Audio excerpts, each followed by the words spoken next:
Пайгамбарыбыз Мухаммад саллаллаху алейхи ва салламдын жашоосу алып келген сиздерге биздерге аманат катары алып берген жашоосу ал Аллага эң сүйкүмдүү жашоо. Мейли ошол пайгамбарыбыздын алып келген жашоосунда эркек жашасын көрсөтмөлөрүндө, аял жашасын айырмасы жок. Канчалык пайгамбарыбыздын жашоосуна туш келсек, окшоштук, өзүбүздү канчалык ошого салсак, ошого жараша Алла Таала бизди жакшы көрөт, ошого жараша Алланын алдында сооп ийгиликтер болот, ошого жараша Алла субханаху ва таала сиздерди биздерди бактылуу кылат. Бактылуулукту буюмдан, нерселерден, акчадан, дүнүйөдөн издебейли.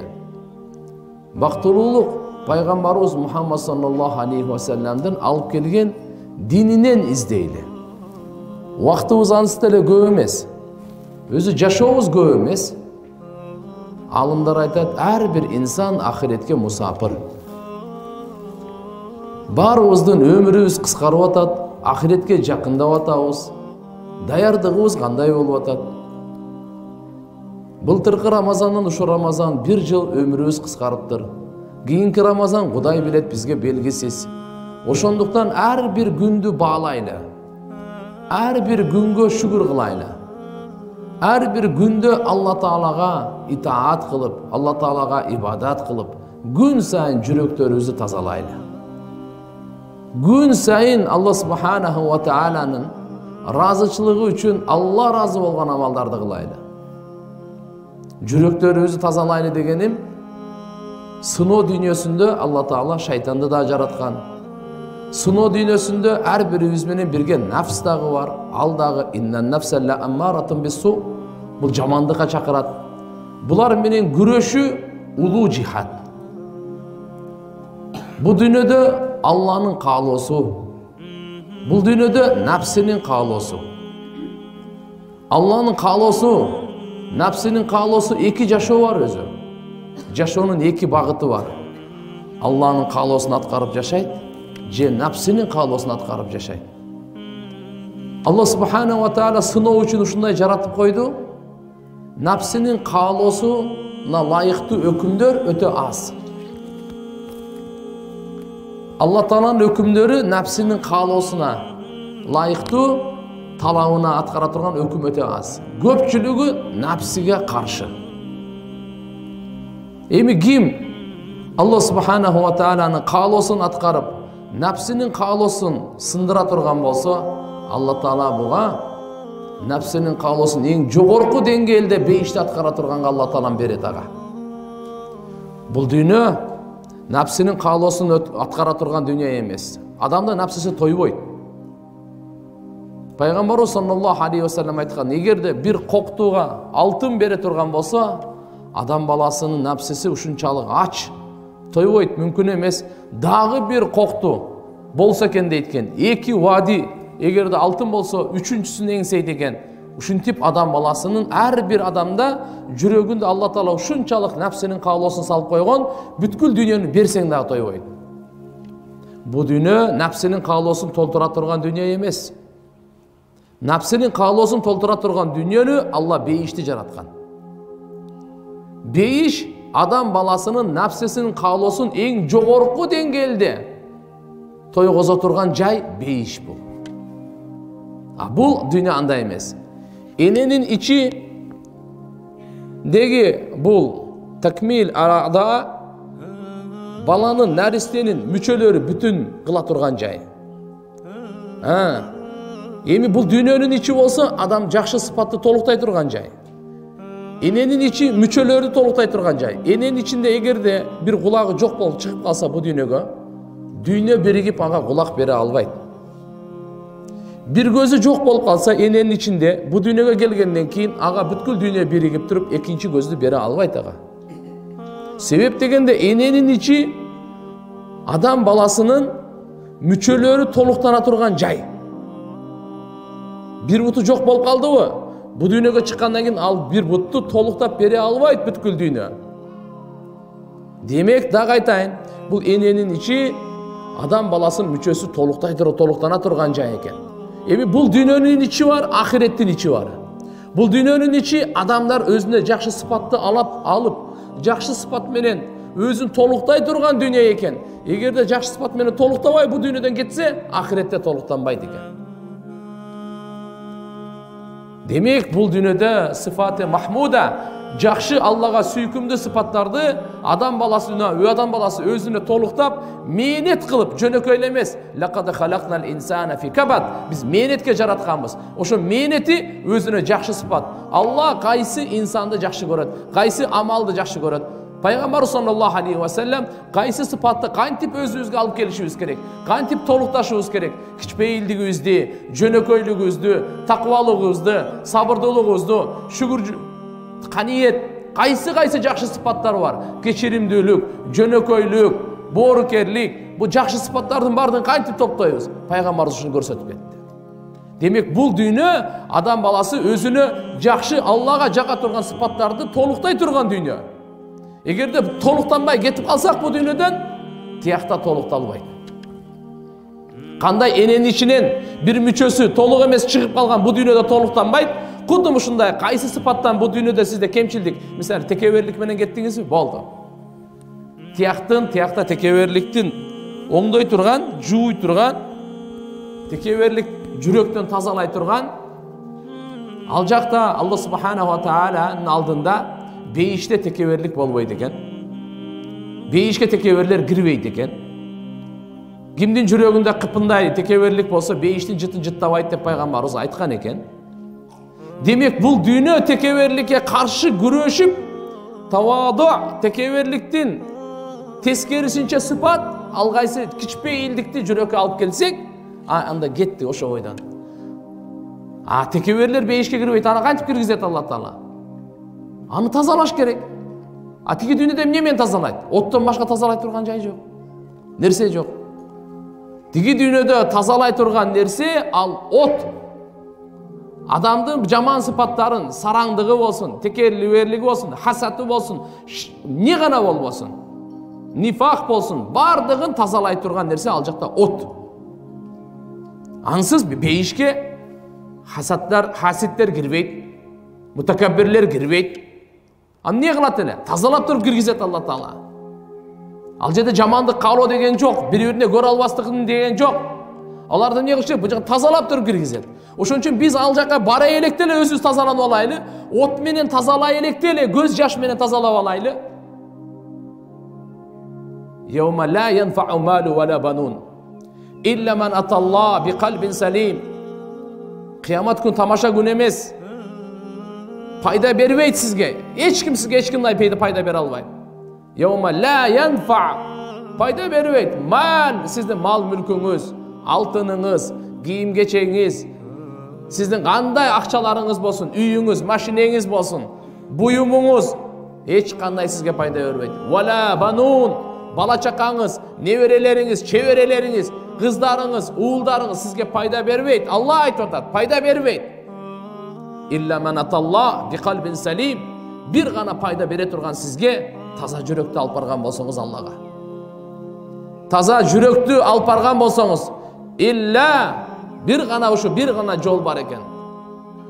Yawma la yanfa'u malu wala banun illa man аталла. Ким Аллага барса, биқалбин салим, эмнени алып барса, таза жүрөктү алып барса, эмнеден таза? Ширктен таза, куфурдан таза жүрөктү алып барса, текеберликтен таза жүрөктү алып барса, хасад көрө албастыктан таза жүрөктү алып барса, нифак, мунафыктыктан таза жүрөктү алып барса, бухул, сараңдыктан таза жүрөктү алып барса, хуббул жах, хуббул мансиб, хуббул дуния, дүниенин сүйүүсүнөн жүрөгү таза, мансаптын сүйүүсүнөн жүрөгү таза. Таза жүрөктү алып барса, ушул гана бизге пайда берет экен. Түбөлүктө ахиретте пайда бере турган нерсе таза жүрөк эле экен. Демек айтып атканым, Алла Таала эненин ичин, эненин карынын, адам баласынын мүчөнүсүн толукташ үчүн жараткан. Ушул жерде толук болуп чыкса, болду, толук болбой чыкса, толуктанбайт деген дүйнөдө. Бул дүйнөнүн ичи сыфаты махмуда, биз инсанбыз. Алла Таала бизге Allah Taala bizge din berdi, İslamды berdi. Uşu жакшы sıfattарды algıla, жаман sıfattарды özüңөрдөн кетиргиле. Жалган сүйлөгөндү кетиргиле дагы, чынчылдыкты алып келгиле.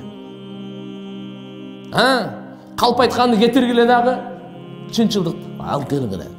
Күнөөлөрдү, жаман sıfattарды бардыгын чыгарып, жакшы sıfattарга ээ болуп, ушул дүйнө экен. Эгерде ажал келип калса, чала болуп кетип калбайлы. Кир болуп кетип калбайлы. Күнөөкөр кетип калбайлы. Тобасыз кетип калбайлы. Тияктан кыйналып калбайлы. Бирөөнү ушактап, же бирөөгө жала жаап, бирөөнү жаман көрүп, бирөөгө зулумдук кылып, бирөөнү каргап, Алланын укугуна кемчилик кетирбейли, бенделердин укугуна кемчилик кетирбейли. Бул дүйнө өзү жоопкерчиликтердин дүйнөсү. Мойнубузда ар бирибизде жоопкерчилик бар, милдет бар, ошону аткарайлы. Башка аткарбай, мага кызыктырбайт, бирок мен аткарайын. Мен атама не милдетим бар? Апама кандай милдетим бар? Күйөөмө кандай милдетим бар? Кайненеме кандай милдетим бар? Балама кандай милдетим бар? Келиниме кандай милдетим бар? Кошунама кандай милдетим бар? Жалпы эле мусулмандарга, жалпы эле инсаниятка кандай мойнумда жоопкерчилик бар? Ошону мен аткарайын. Себеп дегенде сурак менен болот. Ошого жараша Алла субханаху ва тааlanın алдында мамиле болот. Эми бул дүйнөнүн ичи эмне экен? Жакшы сыпаттарды толуктай турган дүйнө экен. Аны бейиштин ичи болсо, адамдын напсы кумарын толуктай турган дүйнө. Демек, эненин ичи, эненин карны, мүчөлөр, адам баласынын мүчөлөрү толуктай турган жай. Бул дүйнөнүн ичи жакшы сыпаттары толуктай турган жай. Бейиштин ичи адамдын напсы кумарын толуктай турган жай. Бул дүйнөдө мен напсымды жыргатам деген алданат. Тойбойт бул дүйнөдө нафс. Нафс тойбойт, Алла ушундай жаратып койгон. Bir адамга бүткүл дүйнөнү берсең дагы, экинчи адамга bir кыш акча берип койсоң айтат, ушунда менде болуш керек дейт. Bir кыш алтын берип койсоң айтат, жок бул меники болуш керек дейт. Адам тойбойт.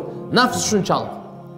Эми Алла субханаху ва таала буйруктарды берип атат, нафске жага турган буйруктар аз эле. Кулу вашрабу фанкиху, ичкиле, жегиле, үйлөнгүлө, баш кошкула, кичине.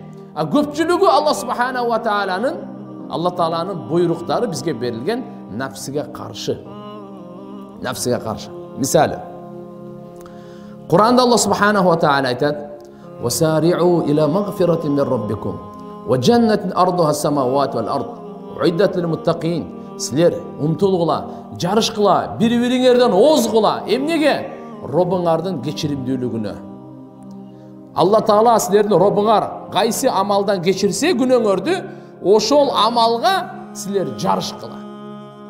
Мейли даграт болобу, мейли намаз болобу, мейли кайрымдуулук болобу, жана башка кандай болобусун. Ва жаннатин ардуха самават вал ард. Бейишке умтулгула, бейишке жарышкыла, бейишти талашкыла. Бейишке бири-бириңер менен жарышкыла. Ал бейишти туурасы 7 жер 7 асман, узундугу Алладан башка эч ким билбейт. Туурасы 7 жер 7 асман. Баарыбыз бейишке кирсек, баарыбызга жай бар. 7 миллиард адам бейишке кирсе, 7 миллиардына тең жай бар. Дозокто Алла ушундай жараткан, бардыгыңар кирсе, дагы эле жай бар бардыгына. Ар бир бала төрөлгөндө пайгамбарыбыз хадисте айтат: ар бириде bir орун бейиште, bir орун дозокто. Биздердин ар бирибизде бейиште да ордубуз бар, дозокто да ордубуз бар. Билип коюңуз. Бу пайгамбарыбыз айткан, Абу Дауд шарифте келет хадис. Ар бир бала төрөлдүбү, bir орун бейиште, bir орун дозокто. Ар бир кыз төрөлдүбү, bir орун бейиште, bir орун дозокто. Сөзсүз. Эми иман келтирип, иманда жашоосун өткөргөн болсо, бейиштеги жайып өзүнүкү, дозоктогу калат бияка. Эми эгерде Кудай сактасын, күфүрдүн жолунда жашоо өткөрө турган болсо, имансыз жашоо өткөрө турган болсо, дозокто бая орду бар болчат. Итак эле бар эле, ошол ордуң сеники, бейиштегини сен алдырдың. А башкага берилет. Ошон үчүн ар бирибизде бар бейиштин туурасы. Пайгамбарыбыз саллаллаху алейхи ва саллям айтат: бейишке барды канча адам кирет Алла билет, канчасын киргизет ал өзү киргизет, өзүнүн мерими менен киргизет, дозокко адилеттүүлүгү менен киргизет. Биздин акыйдабыз ушундай. Алла Таала бейишке киргизсе, өзүнүн мерими менен киргизет. Биздин амалдарыбыз бейишке ылайыктуу эмес, татыктуу эмес.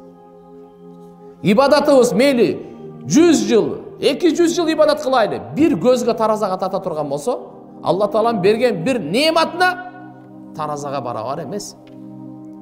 Сиздин бардык намазыңыз, бардык ибадатыңызды таразанын бир ташына коюп, сизге берген бир көздү таразанын экинчи ташына койсо, ибадатыңыз тең келбейт ага. Биз бейишке каяктан ылайыктуу болойлу? Алла мээрими менен Алла киргизет бейишке. Дозокко Алла Таала адилеттүүлүгү менен киргизет. Алла залым эмес. Алла бендеге залым эмес. Ал өзүнө өзү кылды. Дозоктун жолун тандады. Куфурдун жолун тандады. Маасият күнөөлөрдүн жолун тандады. Караңгылыктын жолун тандады. Макул, өзүңдүн тагдырың. Тандадыңбы? Тандадың. Бара бер. Вахадайнаху надждайн, ачык айкын көрсөтүп койгонбуз. Бул ашууну дагы. Кааласаң бул жак менен барып дозокко ашып түшүр. Кааласаң бул жак менен барып бейишке ашып түшүр. Демек Алла субхана ва таала айтып атат: Алланын, Робуңардын рахматы, мээримдүүлүгү, магфираты ошого амал ошо умтулгула, жана бейишке анын туурасы 7 жер, 7 асман. Эми бейишке киргендерден эң мага берилбей калды деген, мага берилбей калды бейиш. Участоктарды билип атпайбы? Сизге канча сотик? 10 сотик сизгечи, 5 сотик сизгечи, 2 сотик сизгечи, 1 сотик берилди. Эң азы канча 1 сотик? Бейишке кирип эң аз мага тийбей калды деген эң акыркы инсанга бу дүйнөдөн 10 эсе чоң бейиш берет Алла Таала. Жашап аткан Кыргызстандан эмес, бул дүйнөдөн 10 эсе чоң бейиш берилет ошого. Кимге? Эң акыркы кирген инсанга. Бейишти демек Алла Таала даярдады. Уиддат лил муттакин. Муттакиндерге, такваларга Алла Таала дайындады. Бейишти Алла Таала айткан жок, паланча улутка даярдады. Кыргызга даярдады, өзбекке даярдады, тажикке даярдады, арабка даярдады. Бейишти аны айткан жок Алла Таала. Кайсы урууга даярдаганын айткан жок, кайсы кылым, кайсы доордогу келген адамдарга жок. Кул бадыша Алланын алдында айырмасы жок. Ак каранын Алланын алдында айырмасы жок. Эркек аялдын Алла айырмасы жок. Ден соолугу жакшыбы, оорукчанбы, байбы, кембагал айырмасы жок. Кимде уиддатил муттакин, ким таква болсо ошого берем деди, болду. Кимде жашоосунда таква болсо, ал эң аз жашаса да Алла бейиш берет. Бала чакалуу болбосо да Алла ошого бейиш берет. Куник болсо да Алла ошого бейиш берет. Оорулуу болсо да ошого бейиш берет. Кембагал болсо да Аллага бейиш берет. Кул болсо дагы бейиш берет. Таква болсо эле болду. Алланын алдында бир мыйзам, өзгөрүлбөгөн мыйзам. Бактылуу адам бейиштен орун алган адам. Бу дүйнөнүн бактысы, бу дүйнөнүн бактысыздыгы Алла ахиреттин алдында эч кем эмес бул. Эмне деп атат эми караңыз. Таква адамдардын сыпатын бир тобун Алла Таала Куранда ушул жерде айтып берип атат. Алар ким таквалар? Алладина юнфикуна фис-сарра вад-дарра вал-кадимина ал-гайд вал-афина анин-нас валлаху юхиббул мухсинин. Бардыгы нафске каршы.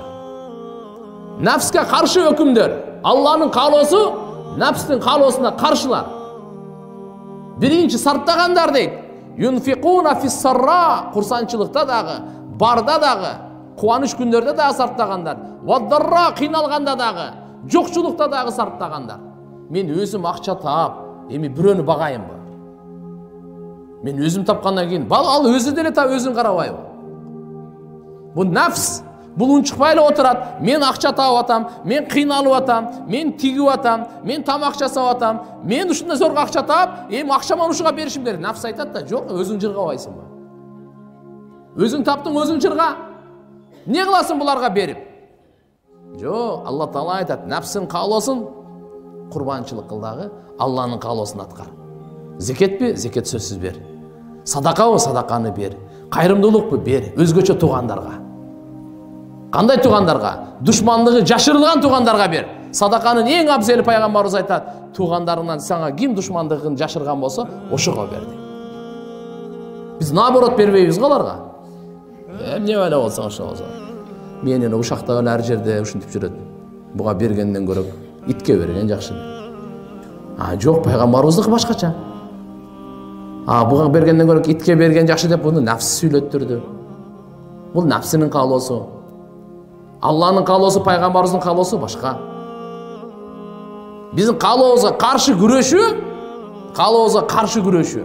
Мына Алла субханаху ва тааля ошон үчүн айтып атат. Алланын ыраазычылыгы үчүн инфак, кайрымдуулук, берешендүүлүк, кол ачыктык.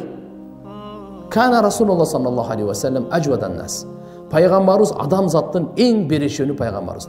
Исламдын баалуулугу берешендүүлүк, ит'аму таам, курсак тойгозуу, башкаларга берүү. Пайгамбар саллаллаху алейхи ва саллям айтат: "Динар анфакта фи сабилилlah." Bir сомду, bir dinarды Алланын жолуна сен сарптасаң, буга да сооп бар. Bir мискин, кембагалга сарптасаңыз, берсеңиз, буга дагы сооп бар. Bir мусафирга ага сарптасаңыз дагы сооп бар.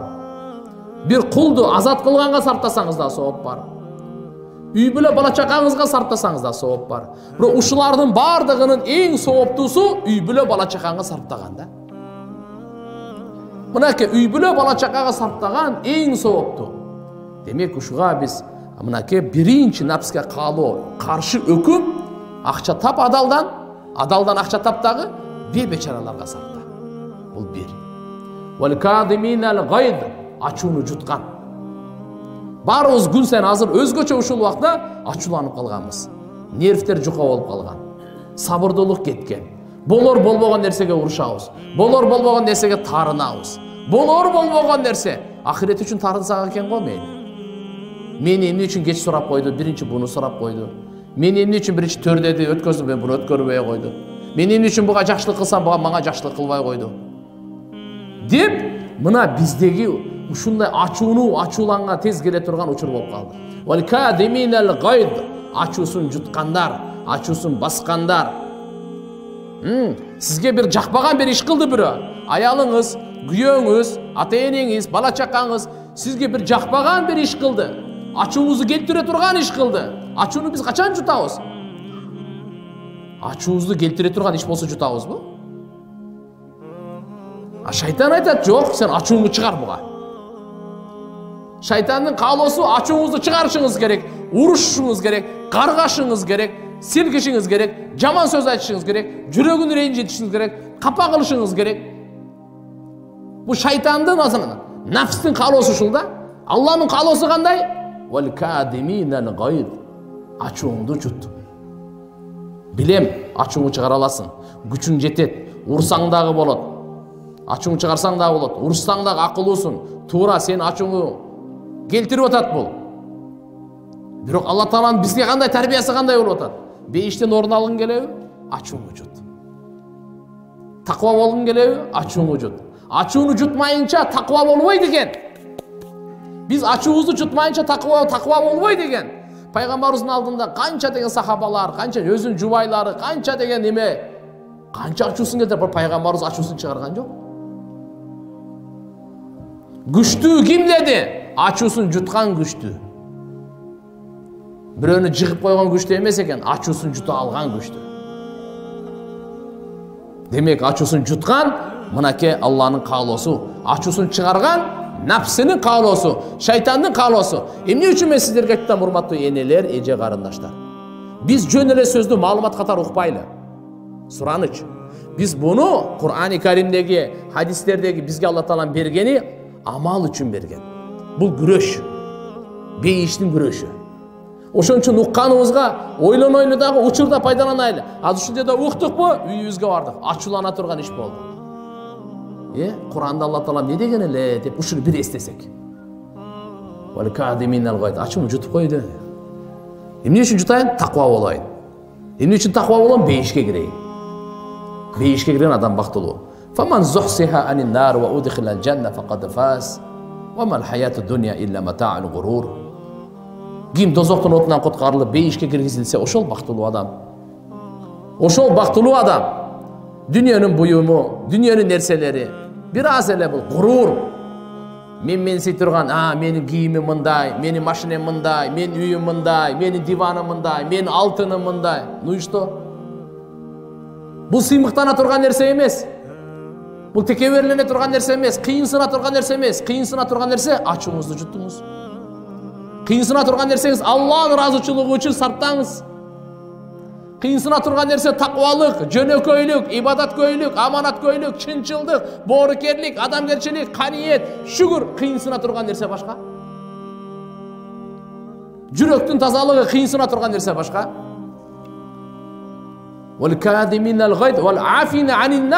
Адамдарды кечирген дейт. Аллаху акбар. Мына адамдарды кечириш оңой эмес. Кайнене келинин кечире алабы? Келин кайненесин кечире алабы? Кайнеже кайнсиңдилерин кечире алабы? Күйөөсү аялын кечире алабы? Аялы күйөөсүн кечире алабы?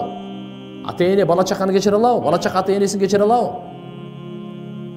Бул жерде Алла Таала айтып атат, о жакындар, адамдарды кечиргендер. Бирөө мага зулумдук кылды, бирөө мени ушактады, бирөө мага жала жапты, бирөө менин акыма тебеледи, укугумду тебеледи, акымды алып алды, бербей ата. Кечире аласызбы ошону? Нафс айтат, эмне үчүн кечиресиң? Шайтан айтат, эмне үчүн кечиресиң? Сени урматтабаса, сени сыйлабаса, сен тууралуу мындай сөздөрдү айтса, сен адамсыңбы, адам эмессиңби? Сенде намыз деген барбы? Шайтандын даваты.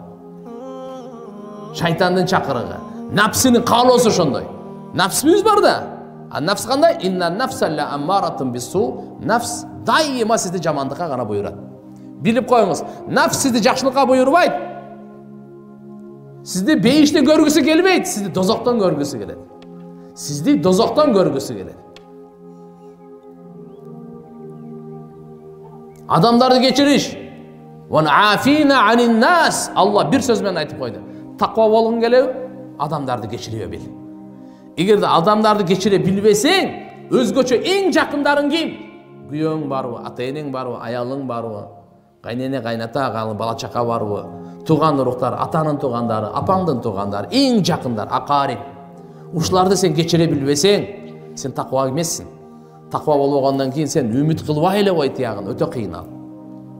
Алла Таала айтып атпайбы, бул Кур'анда менин сөзүм эмес да, пайгамбардын сөзү эмес да, периштенин сөзү эмес да.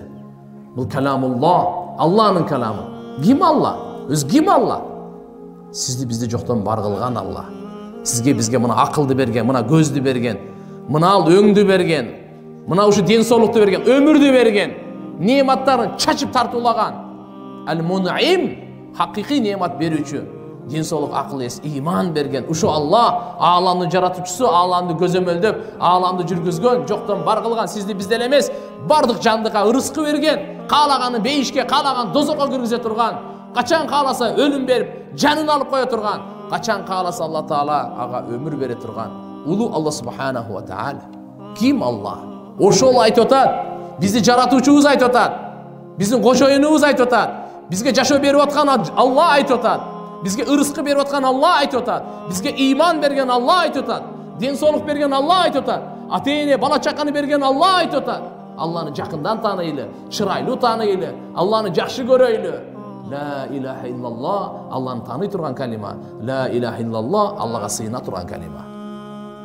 Алладан ала турган калима. Алла берүүчү, Ал-Ваххаб, суратпай туруп берүүчү, күттүрпөстөн туруп берүүчү. Демек Алла Тааланы угайлы. Алланын каалоосу эмне экен?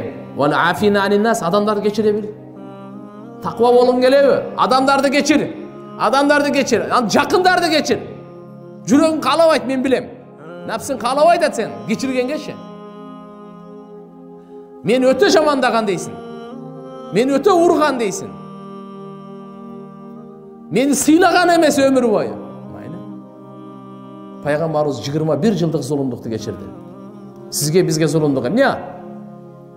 Бир платок бербей койсо ошо зулумдук да сизге. Чөсө бизге устукан бербей койсо ошол да. Жакшы күтпей койду, салам алейкум дебей койду. Муну ушу зулумдук бизге. Башка эч кандай бизди уруп тепкилеп бир жерге кан сындырып пындырган жери жок.